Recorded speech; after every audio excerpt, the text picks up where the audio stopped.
Hi అండి. Welcome back to my channel. నేను మీ లక్ష్మిని. నేను ఈరోజు మీకు ఒక టిప్ చెప్దాం అనుకుంటున్నాను.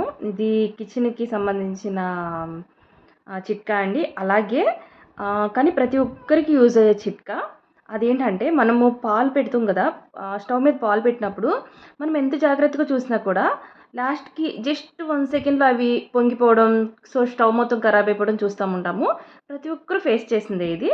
అలా కాకుండా మనం ఎంత నిండుగా పాలు గిన్నెలో పెట్టినా కూడా అవి మనకి పొంగిపోకుండా ఒక్క డ్రాప్ కూడా కింద పడిపోకుండా నేను ఒక మంచి టిప్ చెప్తాను, చూసేయండి. ఒక గిన్నెలో పాలు తీసుకొని మనము అవి పెట్టిన తర్వాత అవి కొద్దిగా పొంగు కడుతూ ఉన్న టైంలో మనం ఒక గుంటె గరిటెని ఆ గిన్నెలో వేసేస్తే, చూసారు కదా, నేనైతే ఒక పెద్ద గిన్నె తీసుకుని ఆ గిన్నె నిండా కూడా పాలు తీసుకున్నాను. కొంచెం 1 డ్రాప్ కూడా సైడ్ నుంచి కానీ లేదంటే ఎటువైపు నుంచి కూడా ఒక్క 1 డ్రాప్ కూడా కింద పడట్లేదు. చూసారు కదా, ఎంత యూజ్ఫుల్ టిప్ అండి.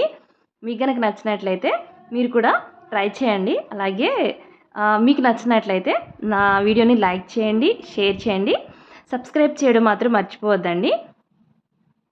మనం ఎంత జాగ్రత్తగా పెట్టినా కూడా మనకి ఏదో ఒక టైంలో పొంగిపోతూ ఉంటాయి, స్టవ్ మొత్తం ఖరాబ్ అయిపోతూ ఉంటుంది.